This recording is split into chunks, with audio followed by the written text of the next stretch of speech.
Drake Maye should be in the MVP conversation right now. Year two for the former top pick hasn't been a gentle curve, it's been a rocket. He took a promising rookie baseline and added polish, poise, and production, turning New England's sudden offensive competence into the biggest storyline of the early season.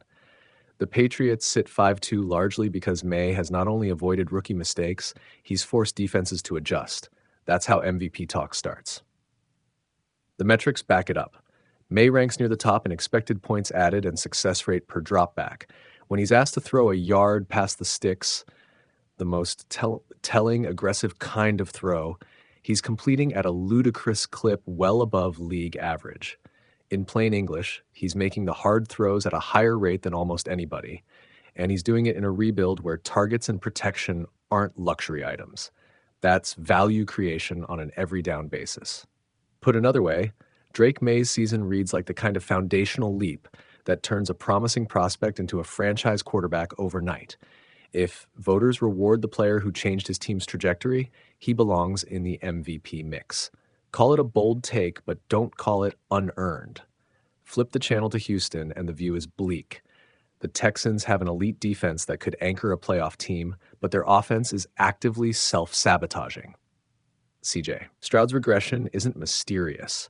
It's a byproduct of poor protection, muddled play calling, and a coaching staff that sometimes seems intent on fighting its own roster rather than scheming to its strengths. Nick Caley's early play calling has leaned into power rush scripts that the offensive line simply can't win, and the result is a unit trying to be something it's not. 2 years ago, Houston looked like an offensive future. Now they're collapsing into a bottom 5 unit in too many categories. That talent base, Stroud plus a promising receiving core, should be a platform, not a problem. Fixes are possible, but they're the kind that happen in the offseason. New O-line pieces, an adjusted scheme, maybe even a coordinator reset. This year is likely gone. Next year is the real test. Then there's Las Vegas, which just managed to be worse than expected. The Raiders' 31-0 embarrassment at Arrowhead was a statistical scream. 30 offensive plays, 95 total yards. That's not losing. That's not showing up. When you run 30 plays in a full game, you've ceded pace, field position, and the chance to even be competitive. The Chiefs didn't need fireworks. They just played steady offense and watched the Raiders evaporate. This kind of performance isn't a one-off. It's the symptom of systemic dysfunction. Coaching, play calling, that roster construction. When a team that once hoped for progress produces that level of impotence, it's fair to ask whether the regime survives. The optics are brutal, the fan base is justified in rage, and the front office needs a real plan beyond blame. Finally, the Dolphins are a different kind of mess, a financial wet blanket on any easy fixes. Miami's roster talent used to paper over holes, but now the foundation is cracking at us, and Tua Tagovailoa is both part of the problem and trapped by it. The contract math looms large. The dead cap hit for moving on won't be cheap, and that complexity limits the plausible scenarios for a quick, clean reset. If the front office wants to rebuild properly, they'll likely need to eat money or commit to a slower, more painful transition. Neither option is attractive, but both may be unavoidable. What ties these stories together is a basic truth about NFL success. Execution, alignment, and honest construction matter more than headlines. Drake Maye is proof of that. When the tape, the plan, and the player line up, big leaps happen quickly. The Texans, Raiders, and Dolphins are cautionary counterexamples. Mismatches between scheme and personnel, tolerance for structural flaws, and the toxic compounding effect of bad decisions. If you want a short checklist for teams that want to avoid a slide, protect your quarterback, scheme to your players that strengths, and don't let bad cap choices strangle your flexibility. Do those 3 things, and you have a shot at flipping a season. Ignore them, and you get a brutal public unraveling, and maybe, like the Raiders did, a game where you run 30 plays and the scoreboard reads 0. Drake Maye should be a leading MVP candidate. Year 2 Drake Maye isn't a project anymore. He's a bona fide difference maker. After a promising rookie season, he's already operating among the league's best quarterbacks and has been the primary reason the Patriots sit at 5-2. Advanced metrics back it up. Maye ranks near the top in expected points added per dropback and leads the league in success rate on plays. He's completing throws past the sticks at an elite rate and converting high leverage downs with uncommon efficiency. This isn't just volume or highlight throws, it's consistent, down to down production that changes how New England functions offensively. Maye's pocket processing, timing with his receivers, and willingness to attack defenses have shifted the Patriots' identity.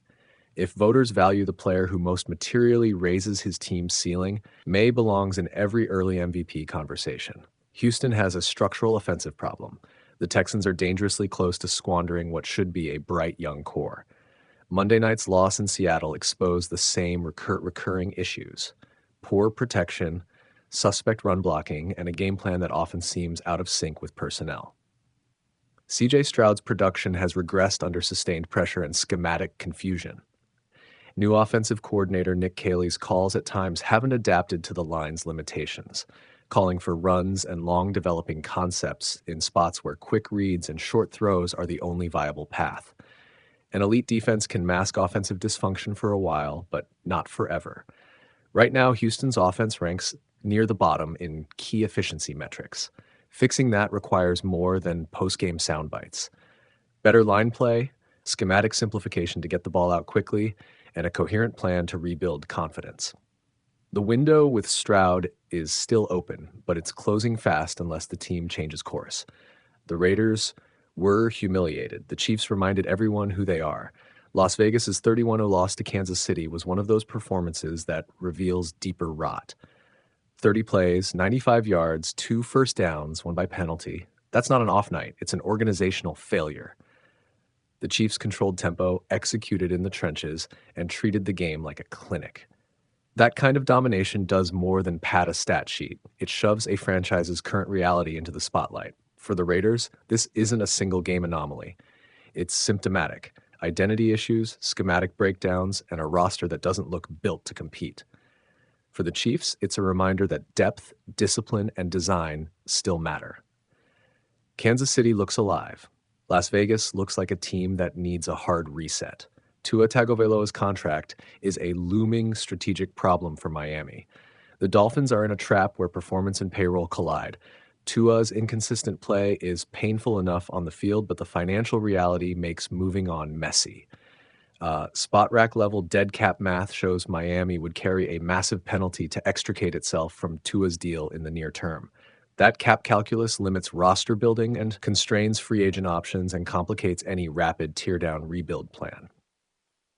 On the field, Miami's problems have been compounded by poor protection and lack of playmakers in key spots. Off the field, the dead money creates a strategic straitjacket. The result: difficult decisions this winter and an offseason likely dominated by damage control rather than bold reinvention. Bottom line, this season is a study in contrasts. Drake Maye's rise is a clear example of how quick, targeted development plus schematic fit can vault a young QB into elite contention. Houston, the Raiders, and Miami illustrate the inverse. When line play, scheme, and cap realities are misaligned, promising seasons collapse quickly. The common thread is management, both in-game and front office. Teams that adapt fast survive. Teams that double down on failing fits don't. Watch what these franchises do next. Protect the quarterback, simplify where necessary, and make clear structural decisions in January. That will tell you who's truly rebuilding and who's just spinning its wheels.